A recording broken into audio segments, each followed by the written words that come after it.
rolling up, Uber black Cadillac, high heel boots and a sexy body full of tats.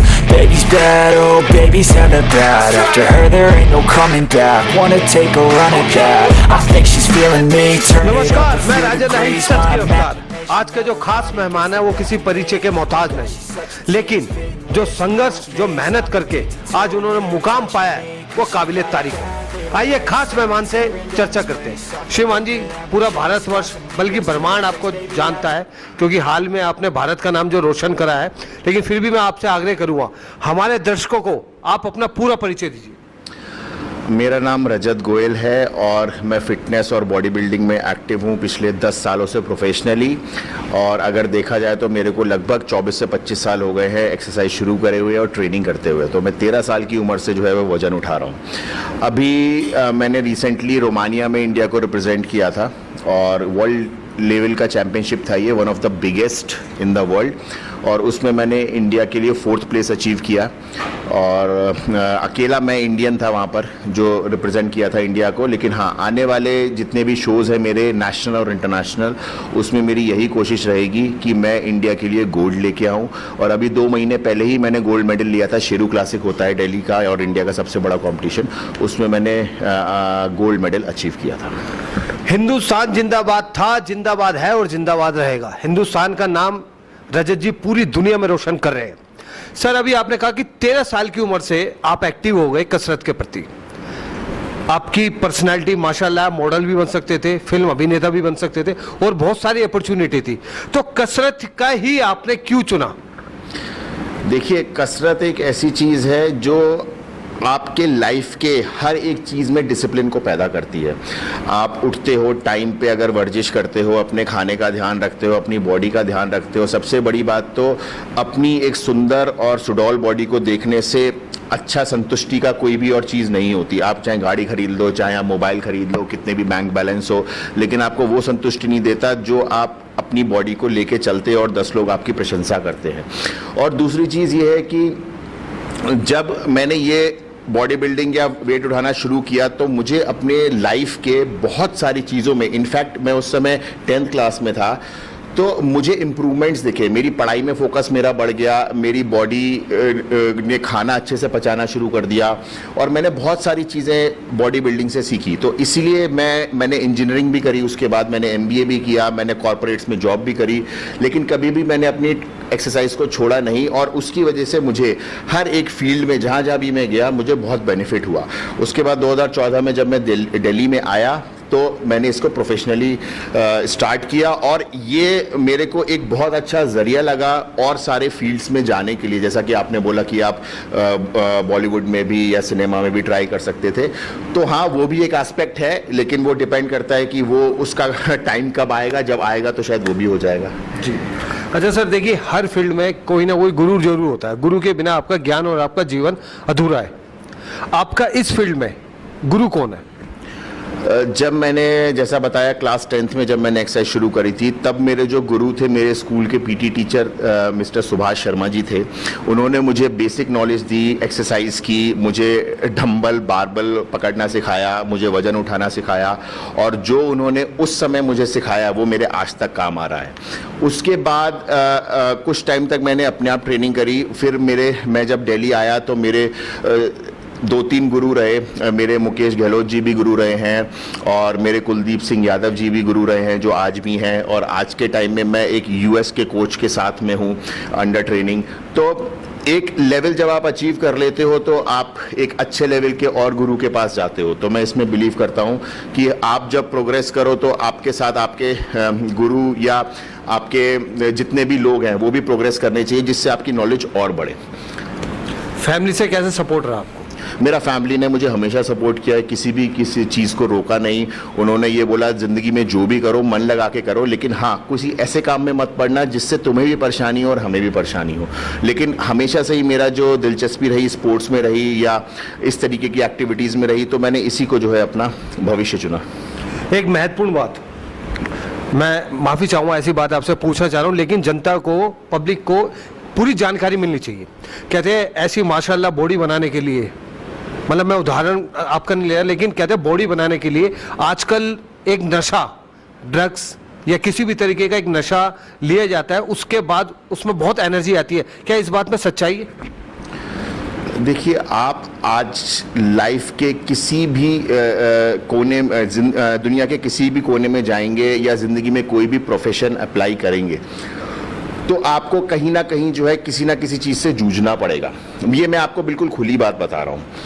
अब जैसे अगर आप एक कंप्यूटर की फील्ड में हैं तो आप देखते हो कि हर एक इंसान के आंखों पे चश्मा लगा होता है, या उनकी कमर में दर्द होना शुरू हो जाता है, या उन्हें इतनी सारी डिजीज़ हो जाती है क्योंकि उनका लाइफस्टाइल बिल्कुल इनएक्टिव हो जाता है। इसी तरीके से और किसी स्पोर्ट में आप ले लो कि जिसमें बॉडी टूटने का या खिंचने का या हड्डी टूटने का, छलांग लगाने पे कुछ भी तरीके की बॉडी को क्षति होने का बहुत ज़्यादा चांसेस रहते हैं। जो लोग रेसिंग करते हैं उनको चांसेस रहते हैं वो कभी भी उनको मौत आ सकती है। वो मतलब एक तरीके से कहते हैं ना कि ज़िंदगी का पता नहीं, एक सेकंड में दे आर गॉन। मोटरसाइकिल की जो रेसिंग करते हैं उनके साथ भी ऐसा है। इसी तरीके से ये जो स्पोर्ट है, इस स्पोर्ट में बहुत सारी चीज़ें ऐसी होती हैं जो हम ना चाहते हुए भी कभी कभी करते हैं। क्योंकि हम कभी भी रेस में एक पैर से नहीं भाग सकते। हमें रेस में जो है वो दोनों पैरों से भागना है, वरना जो दो पैर से भाग रहा है वो हमसे आगे निकल जाएगा। ये कड़वा सच है। तो अगर आप बात करें ड्रग्स की एंड ऑल, ड्रग्स के बहुत सारे क्राइटेरियाज होते हैं। आप अगर दवाई भी लेने जाते हो, ठीक है, अगर कोई डॉक्टर दवाई भी प्रिस्क्राइब करता है तो उसको भी फार्मास्यूटिकल ड्रग बोलते हैं। आप समझ रहे हो? हमें जब बुखार होता है या जुकाम होता है या हमें कोई पेन होता है, उसके लिए भी हम पेन किलर्स और ड्रग्स लेते हैं। तो ये डिपेंड करता है कि हम उस ड्रग्स को ये कोकीन वाला ड्रग्स समझ रहे हैं या वो नशे वाला ड्रग्स समझ रहे हैं या किसी और चीज़ के लिए समझ रहे हैं। तो इसकी कैटेगराइजेशन बहुत ज़्यादा ज़रूरी है लोगों को समझना कि ये एक्चुअली किस तरीके के कैटेगरी में आता है। सर, अब आप क्या रूपरेखा और क्या रणनीति बना रहे हैं? क्या प्लानिंग है आपकी आगे? प्लानिंग सीधी सी देखिए ये है कि जहाँ भी मैं इंडिया को रिप्रेजेंट करूँ, इंडिया के लिए कुछ ना कुछ ज़रूर लाऊं। कुछ ना कुछ अगर मैं बोलता हूँ तो उसमें कहने का मतलब ये है, मैं तो चाहूँगा मैं हर बार गोल्ड मेडल लेके आऊँ। भी जा रहे हैं आप? यस, तो हर बार मैं गोल्ड मेडल लेके आऊँ और टॉप लेवल पे इंडिया को लेके आऊँ, जिससे कि इतनी बड़ी जनसंख्या वाले देश में एटलीस्ट एक एग्जाम्पल तो क्रिएट हो। हम लोग ना अपने आप को बाहर वालों से बहुत कम समझते हैं। ऐसा क्यों?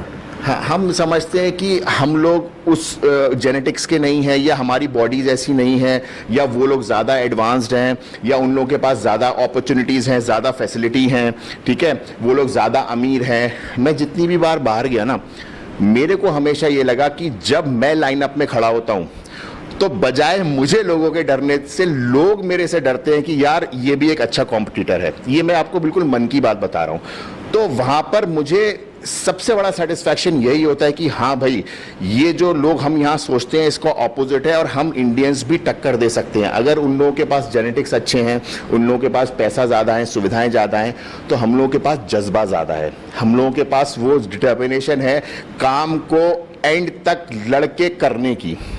हम लड़ाई करके अपनी चीज़ को ले सकते हैं। उन लोगों के पास इतना जज्बा नहीं है। वो अगर सोचते हैं कि ठीक है हो गया या इतना हो गया वो बहुत है, आप समझ लो। लेकिन अगर हमें करना है तो हमें करना है।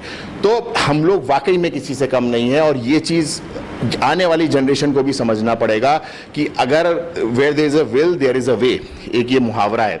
तो अगर आप चाहते हो जो भी हो ना, और आपके अंदर उसको दृढ़ निश्चय हो उसको करने का, आप अचीव कर लोगे। अभी आपने मन की बात करी, भारत सरकार क्या इस तरफ स्पोर्ट्स का जो आपका अपना है, ये स्पोर्ट्स पे ज़्यादा ध्यान देती है आपको लगता है, या क्रिकेट या फुटबॉल उन पे ज़्यादा ध्यान दिया जाता है, उनको ज़्यादा बढ़ावा दिया जाता है? अगर मैं अपनी पर्सनली बात करूं तो मैं ये ध्यान ही नहीं देता कि भारत सरकार इस पे ध्यान दे रही है नहीं दे रही है। ये मेरी ज़िंदगी है, मुझे जो करना है। अगर मैं यही देखता रहूँगा कि सरकार मेरे लिए कर रही है तो शायद मेरी ज़िंदगी यही सोच के निकल जाएगी। मैं ये बिलीव करता हूँ अगर मुझे किसी चीज़ के लिए खर्चा करना है तो भगवान ने मुझे दो हाथ दो पैर दिए हैं, तो मैं ही कमाऊँ और मैं ही खर्च करूँ। कहीं ना कहीं सरकार भी साथ दे तो आपको नहीं लगता कि युवाओं को एक नई प्रेरणा मिलेगी, ऊर्जा मिलेगी? देखिए वही बात है, अगर साथ दे तो इससे अच्छा तो कुछ हो ही नहीं सकता, लेकिन अगर साथ है या नहीं है वो सोच के मैं बैठ भी नहीं सकता। अगर मुझे करना है तो मुझे करना है, अगर मेरे साथ कोई नहीं है फिर मैं करता हूं तो मेरा कॉन्फिडेंस सोचिए कहां जाएगा। मैंने अपना लक्ष्य आप खुद तय करते हैं? मैं अपना लक्ष्य खुद तय करता हूं, कोशिशें करता हूं, मैं उसे खुद अपने बलबूते पे अचीव करूं, चाहे मेरे साथ कोई है या नहीं है। मैं आज तक कभी भी सरकार के पास नहीं गया मदद मांगने। मेरे को हमेशा एक्सपेक्टेशन ये रही कि हाँ अगर मैं कुछ जीत के आ रहा हूं तो एटलीस्ट मुझे सरकार से मॉनेटरी कुछ ना मिले, एक एप्रिसिएशन तो मिले, कहीं ना कहीं मेरी प्रशंसा तो हो। लेकिन अगर वो भी नहीं मिलती तो मैं कोई भी अगले लक्ष्य के लिए रुकता नहीं। मनोबल टूटेगा नहीं। मनोबल क्यों टूटेगा भाई? आप अगर अंदर से खुश हो, अंदर से सेटिस्फाई हो, तो आपका मनोबल तोड़ने वाला फिर कौन हुआ? आप खुद ही होगे जो मनोबल तोड़ोगे। देखिए बहुत रजत जी ने बहुत अच्छी बात कही कि मनोबल आदमी अपना आप तोड़ता है। चलते चलते अंत में एक और सवाल सर, आप युवा है, 13 साल की उम्र से आपने कसरत चालू कर दी। आजकल की युवा पीढ़ी नशे की तरफ बहुत तेजी से आप देख रहे हैं, गांजा अफीम पता नहीं क्या क्या सूंघती है अलग अलग तरीके से। वो युवा जो आर्थिक रूप से कमजोर है वो कसरत करके अपने आप को फिट रखना चाहते हैं, आपके जिम में आना चाहते हैं और आपकी तरह भारत का नाम वो रोशन करना चाहते हैं, क्या यहाँ आकर वो निःशुल्क या आपसे संपर्क कर सकते हैं कसरत करने के लिए? मैं अभी भी बहुत सारे ऐसे एथलीट्स मैंने निकाले हैं जो निशुल्क मेरे पास करते हैं, लेकिन कभी कभी ऐसा होता है, देखिए फिर मैं मन की बात कह रहा हूँ, निशुल्क में ना लोग एडवांटेज लेना भी शुरू कर देते हैं। लेकिन अगर मुझे किसी को देख के लगता है 2 महीने 4 महीने हाँ ये एक ऐसा लड़का या लड़की है जिसके अंदर जज्बा है लेकिन खर्च करने की क्षमता बहुत कम है, तो मैं शायद आपको उन्हें भी यहाँ पे सामने लाके खड़ा कर दूंगा। मैं और मैडम उन्हें उस लेवल तक सपोर्ट करते हैं कि मतलब अगर उनके ऊपर कितना भी कर्जा चढ़ जाए, हम कभी उनसे बोलते नहीं कि आप हमें वापस करो या कुछ। हम ये बोलते हैं कि ठीक है आपको जो करना है, जो भी चाहिए हम आपके लिए तैयार हैं, लेकिन आप इस चीज को छोड़ना मत, क्योंकि आप छोड़ दोगे तो हमें भी बुरा लगेगा कि हमने आप पे विश्वास किया और हमारे साथ विश्वासघात ये हुआ कि यार हमने पैसा भी खर्च किया, हमने आपको निःशुल्क भी सब कुछ प्रोवाइड करा, लेकिन आपने कुछ करके नहीं दिया। तो इंसान वही बात आ गई कि एक स्टेज के बाद इंसान सोचता है नहीं यार अब बस अब बस अब बस। कभी कभी ऐसा होता है जब आप सोचते हो ना अब बस, उसी के आगे ही आपकी मंजिल होती है जी। ठीक है, तो आप जब तक आपके हाथ पैरों में जान है तब तक आप उस चीज को कोशिश करते रहो। और अगर आज आपके साथ कोई नहीं है तो ट्रस्ट मी, कल आपके साथ 2 जने होंगे और परसों आपके साथ 20 जने होंगे और 4 दिन बाद आपके साथ पूरा देश होगा। तो हमेशा अपने ऊपर भरोसा रखिए और अपनी चीज को मत छोड़िए।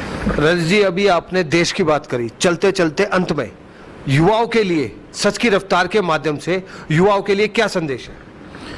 संदेश सिंपल भाई, जो ठान लिया उसे करके जाओ। समुंदर में गोता लगा दो, ये मत सोचो तैरना आता है या नहीं आता है। जब गोता लगाओगे, जब पता चलेगा डूबने वाले हो, तो अपने आप हाथ पैर चलना शुरू हो जाएंगे, अपने आप तैरना सीख जाओगे। और जब खुद तैरना सीख के मंजिल को पालोगे ना, तो शायद दुनिया की कोई भी चीज तुम्हें संतुष्ट नहीं कर पाएगी, तुम्हारी संतुष्टि तुम्हें प्राप्त हो गई होगी। अंत में चलते चलते एक बात में पूरा निचोड़ निकाल दिया, और देखिए 2.5 किलो का हाथ नहीं, कई किलो का हाथ है। और जो उनकी धर्म पत्नी है वो उनसे कंधे से कंधा मिला के वो भी भारत का नाम रोशन कर रही है और नारी शक्ति को मजबूत कर रही है, उनसे भी चर्चा करें। लेकिन आज का जो वीडियो है, अगर वास्तविकता में आप अपने आप से प्यार करते हैं तो स्वस्थ रहिए और नशे से दूर रहिए। क्यों जी? बिल्कुल जी, नशा बिल्कुल नहीं। अगर करना भी है तो ऐसा नशा करो जो तुम्हें फायदा करे, जैसे एक्सरसाइज का नशा, पढ़ने का नशा, किसी चीज में डूब जाने का नशा, किसी से प्यार करने का नशा, ठीक है, अपने देश का नशा। नशा करना है तो ये नशा करो। धन्यवाद।